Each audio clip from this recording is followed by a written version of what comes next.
Welcome to the Learning Estheticians podcast, where education meets elevation and esties come to grow, glow, and get real. This is the space where we break down skin, success, and soul care. Today's segment pulled from the headlines. This is where we take real situations happening in our industry, not to gossip, not to tear anyone down, but to extract the lesson, because we're not just licensed, we're learning. I want to be clear. This episode references publicly shared information and social media reporting available at the time of recording. This discussion is for educational and professional development purposes only. We are not speculating, assigning guilt, or making legal conclusions. We are discussing professional standards within our industry. And that matters because leadership requires responsibility.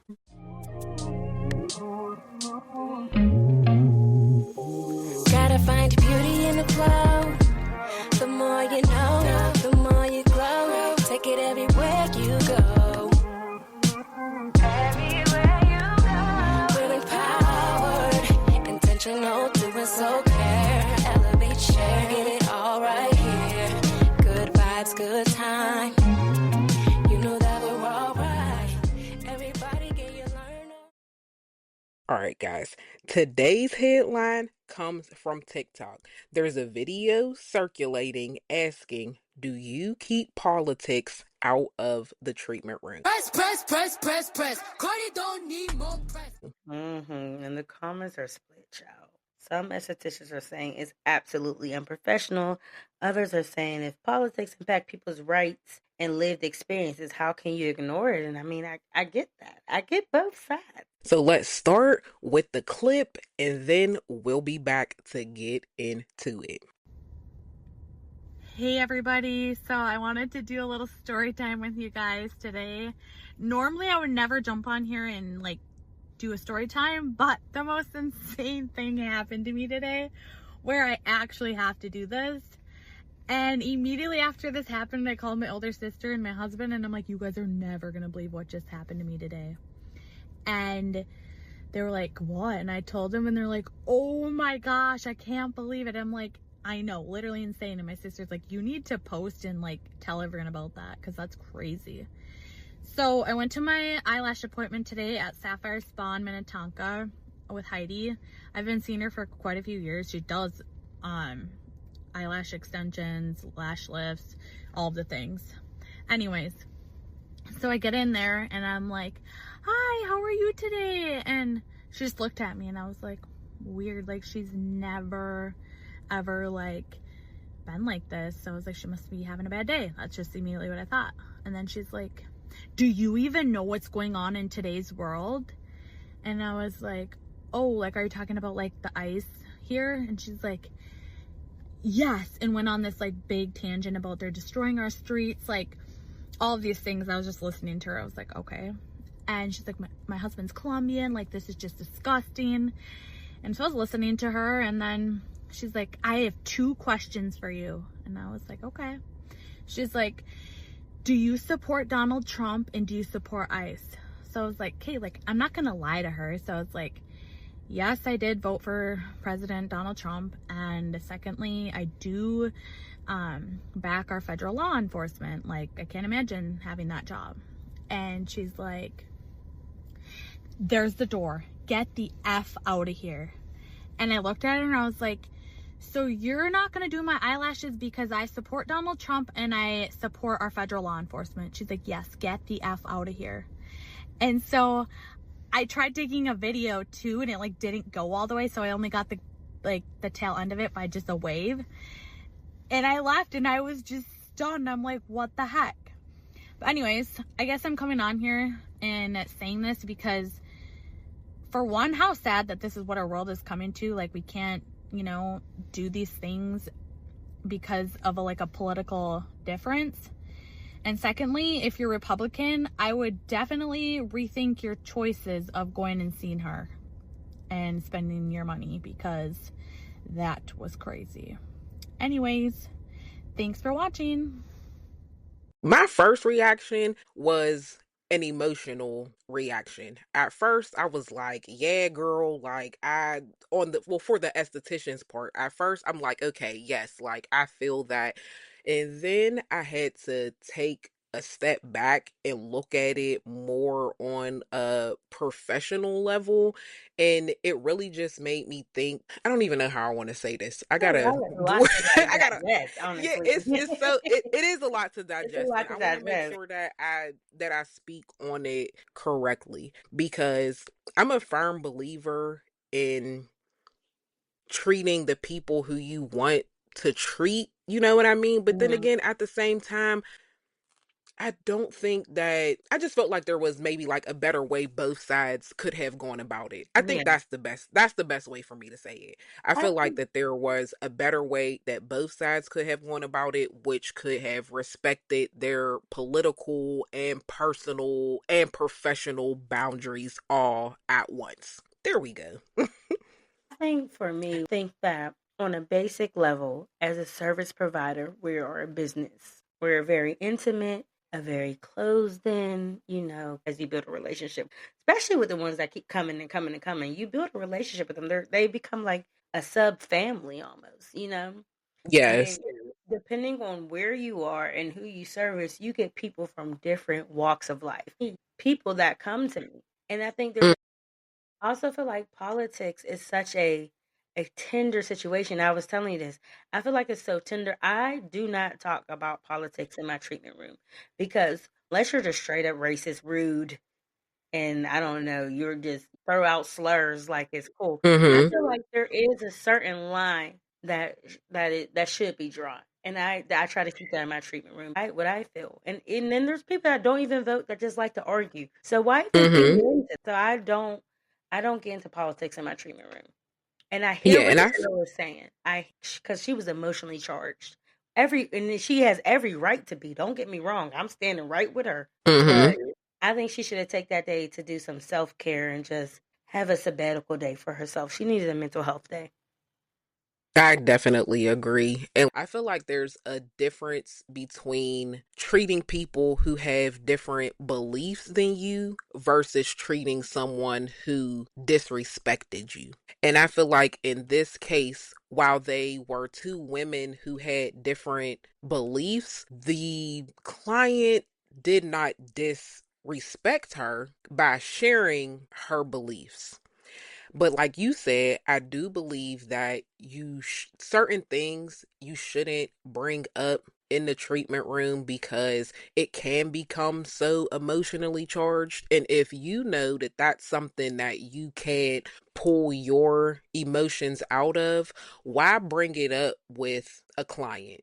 You know, for me Mhm. Mhm. personally, I don't like, now we have our clients who are like our friends, you know what I mean? But at the end of the day, I like to treat whenever my clients come in, they're coming in for a service, they're coming in to relax, to decompress. I try my best to keep all of my personal life, my beliefs, and all things out of the treatment room because they're coming and they're paying for a service. They're not paying to be my friend. They're not paying to chit chat about what I believe in. They're coming in for a service. So Right. I try to remove it unless it gets to a point to where they are being disrespectful. Like I wouldn't stand for someone coming in using slurs or someone coming in like, doing something crazy off the wall that's disrespectful towards me.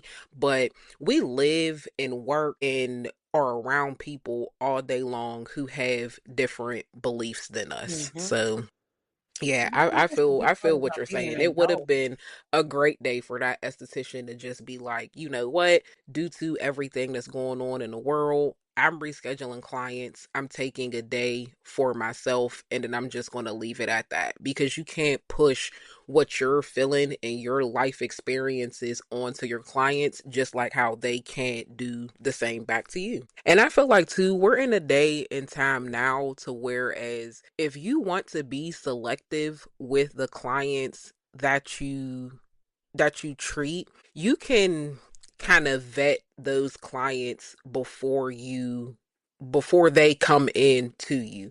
If it is a space, especially with this political climate, if it is a space where you don't want certain people in your treatment room, because of course it is up to you who you serve. Do you want to be somebody who serves everybody, or do you want to be somebody who has like a set type of clientele who you service? So there are ways to go about it. Things that you write in your bio and things like that that will kind of like weed out certain types of people. And I'm kind of tiptoeing what I'm saying, and I hope that you guys like pick up what I'm putting down. But there are ways to go about it. Like, I've seen a lot of spas who make it clear that they are LGBTQ friendly, just to let people know that this will be a safe space for you. There are some spas who only service women, and they make it clear this is a women only space. Like, and as a man, you have to respect it. You know what I mean? So definitely consider that if you stand so strongly in your political views to whereas you don't want to treat certain people, there are ways to go about it so that the right types of people find you. And you know what, too? I think this part can also be in your policies. Certain things you could put in your policies. Like, in your policies, you can talk about the environment that you withhold in your space. So here Mm-hmm. at Blah, we enforce an all-inclusive, environment where we X, Y, and Z. Don't be afraid to use your policies. We also have a social media world where people want to run to social media. And this woman, I don't feel like she was going to social media because she really felt like she was so wrong. I feel like Mm-hmm. she saw somewhere where it would be a good moment for her. Yeah, Honestly, she went viral. Like, her and page that's what went she wanted to viral, do. and unfortunately she did mention the esthetician's name. She mentioned the esthetician's business, and she has been receiving some negative feedback from people who were on the client's side more. So I think that that's sad too, because it was her decision not to treat her. Was the interaction more emotionally fueled? Yes, Yeah. but it was And I still her think for me choice. too, Jess, is that she's clearly been going to this girl for a while because you were coming back for a Mm-hmm. fill. You weren't coming back for Exactly. that. And she talked about how she knew her and all these things. So this person you've been going to and trusting, because there's a trust that comes in any type of, as an esthetician, any type of service we do for anybody, there's a high level of trust because either your eyes are closed and taped down, or I'm in between Mm-hmm. your legs, or I'm manipulating your skin. There's a level of trust and there's an intimacy and there's a relationship that built, and you can tell that they did have, like, when we're listening to the video, you can tell she's been going to this person. Where was the grace? Mm-hmm. I hate this for our world. Yes. There, Mm-hmm. there was the empathy she could have gave, because like there was no, and it was like, dang, like you've been loyal all the way up to the point where I was surfacing you, but not when I was human.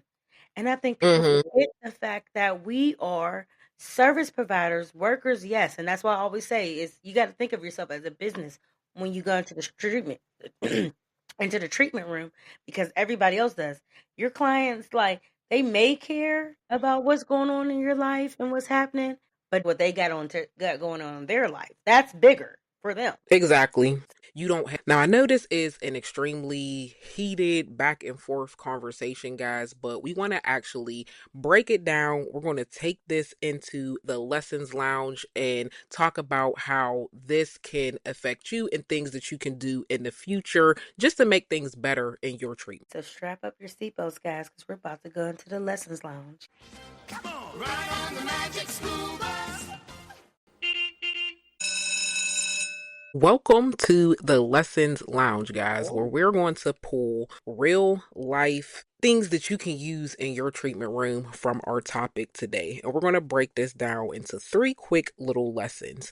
So, number 1 is that you are responsible for the emotional climate of your room. If things ever start to escalate in your treatment room, you have to remember that's your space. So it's on you to make sure that heads stay calm and that you get your point across and your policies across the way that you would like. I agree.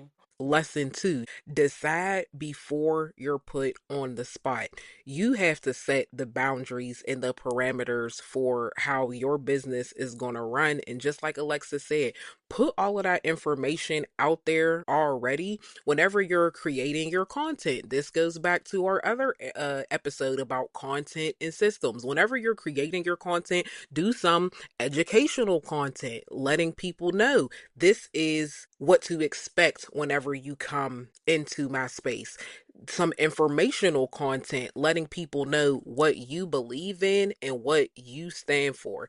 That way, you will attract the right type of people. And then one big thing is to know professionalism is about experience, but it's also about protecting you. You're also experiencing the experience with your client. So you don't have to service everybody and anybody.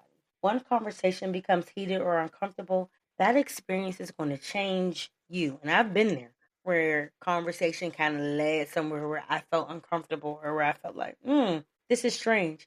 And you know, one big thing too, I service men, and that can become a little bit uncomfortable too. Yes, which I don't do. I'm not doing that. No, I have done facials on men, and I have had situations where I was like, whoa. And I think it would be good. Let's share one quick story where something happened and you had to pull it together and be the authority in that situation. So I'll start first because this one man pops into my mind. So I had a man. I had a man. He came in once and got a back facial. Gave him the back facial. Everything was great. He was appropriate during that time. Literally, next day, whenever he came back again the next day for another back facial, I said, okay, let me put my guards Not up back, because, back. girl, I said, let me put my guards up because something might, you know what I mean? Something might happen. So I told him that second time, the first time he was good. Second time he came in, he took all of his clothes off, y'all. And he For a knew from back the first facial, time, yes, he knew from the first time I just need that your he did back. not, he knew he didn't need to remove all of his clothes, but he removed all of his clothes. I said, okay, his bottom half is covered. It's okay. Let me just remain professional, do my job.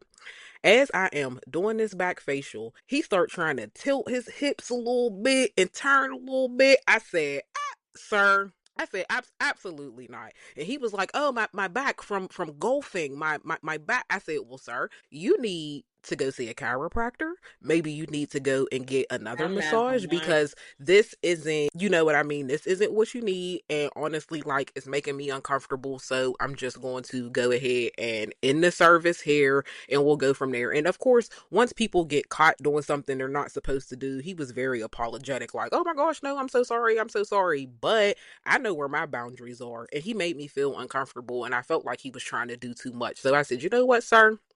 It's okay. I accept your apology, but I am going to end the service. I'm going to step out. I'll let you go ahead and get dressed. And of course, once he came up, he paid and he was still very apologetic, like, oh no, I'm sorry. I didn't know. I didn't know. Honestly, I don't know whether he meant anything by it or not, but it made me feel uncomfortable. And once he left, he was banned from ever Yeah. booking again, Mhm. and that was just the end of it. Like, so Lex, do you have a story? So aside from the male story that I had to assume authority was the whole, um, tell me about black men. And I actually have gotten this more than once. So I hope, because I don't like speaking about like experiences just in case my clients hear because it's a safe space, but this isn't just about one client. I've heard this a couple of times. Yeah, well, this guy, he was banned, so I'm talking about him. And you're talking about, but I don't mind talking about men that are banned. So then let me talk about this man that was banned. Yes, So, so yes. other than that statement, so this man called the shop and I answered the phone. He's asking all these questions about the specifics of the wax. So I'm one of the few unisex waxers in Pittsburgh. And because even though you may have this, you may not present as this. That's one of my big reasons why I do. But he called. His line of questioning was so strange. It was about like where my hands were going to be positioned. Where do I what Hmm. do I what do I hold? What do I wax? what am I? It just, the line of questioning was so strange that I was like, I answered him all the questions he asked very professionally, and I said, okay, so what's your name? So I can know to immediately hit reject when you woke. That's why. Yes. Because no, Yes. the line of questioning was, and I can stand by that because I'm a woman, and then you have to put in different things in play when you're a unisex waxer, because even though I may get somebody that presents as female, but their genitalia doesn't match yet, and they're going to be fine, I also get men. And there's sickos out there. I'm sorry, just to be honest, they really are. Like I can't. They want you to express this pleasure for them, and I'm Mm-hmm. not here to play no games. Like if you want to come into my spa being nasty like that, I'm calling the police. Call the police. Yes, I agree. Yes. Call the police. 911. So that was my story. Like he just, the line of question made me, it made me feel dirty on the phone. And I don't even want to Mm-hmm. share all the different, because like I've never had questions like this. God has blessed me. I've only had about 4 sickos. So and I've been in the game for a while. So Mm-hmm. I've only had about 4 sickos, and they have not made it into the room actually because of the questionnaire and my policies, and the fact that like my mom, and then my mom, she do not play. Every time I have a male Yes. client, she makes me call her. No, I'm serious. Whenever, and that's our rule too. Whenever we have male clients, both estheticians must be in. Like, if Yvette has a facial with the male and my day is done, I stay until that facial is done, and vice versa, because you don't ever want to be in a vulnerable situation like that where you're in a, not only a salon by yourself with someone else, Hmm. but a room. Like, that's too many layers of locked doors. Yeah.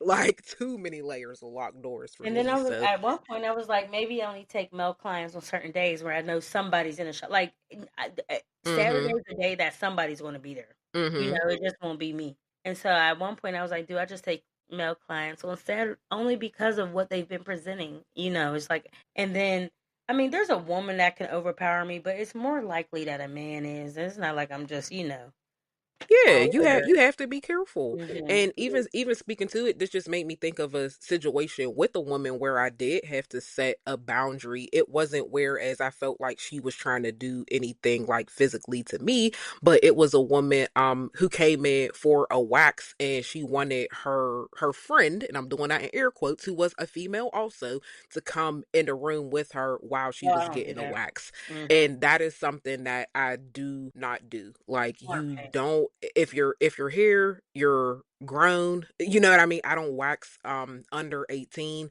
so you're a grown woman. Like, Hmm. you need to be able to come in a room and handle the wax by yourself, because while Hmm. I'm trying to do my service, I can't have another person in the room like looking over my shoulder, or y'all chit chat like, what are they doing? Like, so, and that's one of the things. After that, I put that in my policy that whenever you come for a wax, there are no extra guests. Extra. It's to the point now to whereas whenever people come to the salon, if you have somebody with you, they gotta wait in a car or something. Like, we don't even want extra people just sitting in the waiting room just because of some. We're up to 2 thefts in the salon now, which that'll be a whole nother episode, y'all. But the whole thing is setting those boundaries. So everything is updated now in our policies. No extra guests, not even in the waiting room, and definitely not coming back in a room with you. If you Mm-mm. need somebody to hold your hand to get a wax, then maybe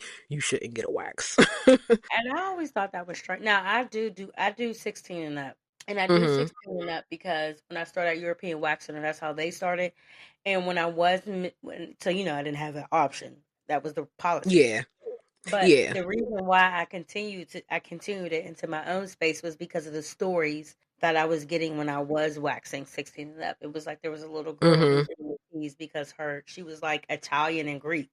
So she was Yeah. scary and she was being teased so badly that it was like Mhm. she was being teased, she was being bullied, and it was starting to affect her so badly. So I was happy I was able to, all she wanted was her arms and her like, cuz her arms are like giving like a little, you know.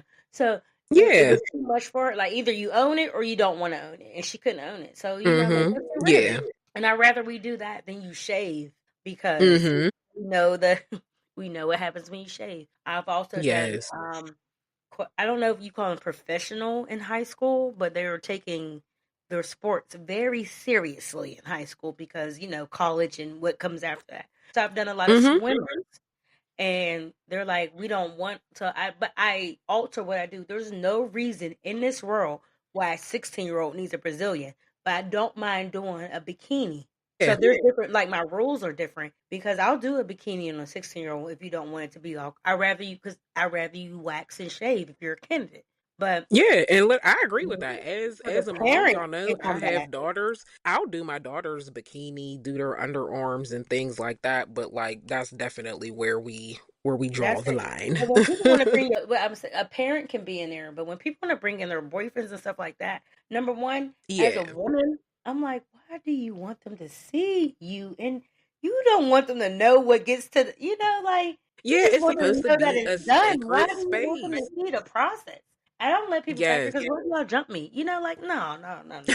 For real, no, like you really have to be careful You got to nowadays, be and that's careful. why, guys, it literally all goes back to in that treatment room. And I guess this is more so too if you have a solo space, because just like you said, Lex, at the European Wax Center, you do have to follow their protocols and things. But if something makes you uncomfortable, of course, you still have to speak up about it. But more No so matter where whenever you you are, speak have up about it. yeah, more so whenever you have your own space, you set the boundaries and the tone before the clients even walk in. So even if you guys haven't experienced anything of what we're talking about today, that doesn't mean that you can't go to your policies right now and simply type something in like, hey, you know what? Let me just no extra people. Like we'll keep the conversation, keep the conversations to this. Let me just let you know ahead of time this is the type of music I'll be playing. Let me let you know ahead of time that this is a inclusive space and things like that. So take these guys as learning lessons and update your policies.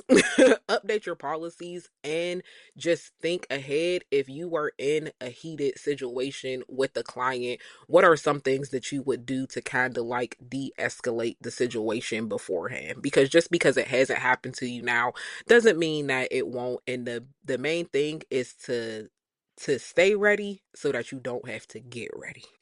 Yes. I think that's a good way to wrap that segment I up. think that's a great way to wrap the segment up. I love that quote because when you're ready, you is ready. And so Hmm. let's talk about the glow notes. These are going to be the main points that you need to take away today, guys. And for me, Jess, it's going to be proactive instead of reactive. That's my glow note. Love that.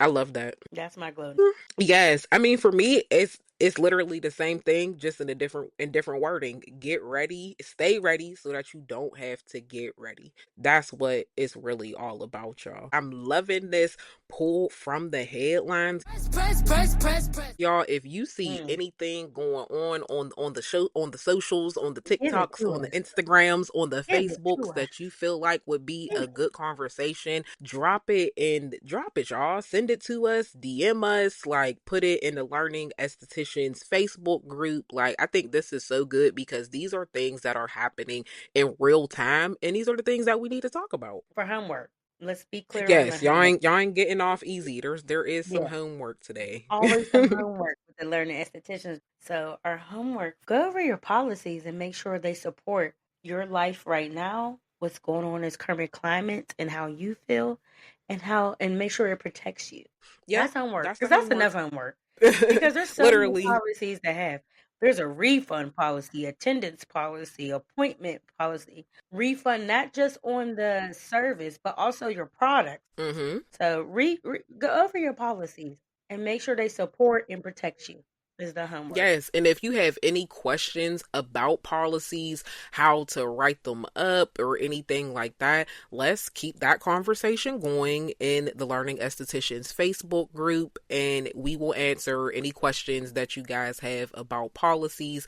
So let's bring it on home, guys, before you guys get back on the bus and head back into the world. This episode isn't about politics, it's about emotional intelligence and deciding what you accept in your treatment room. Because whether you realize it or not, you are curating a emotional environment every single day. Be sure to remain positive, guys. Tap into the Learning Esthetician Facebook group. Keep those comments going. Keep running these episodes up. And if there's anything that you need from Lex or myself, let us know, because we're here for you guys. And with that being said, everybody get your learn on. Hey.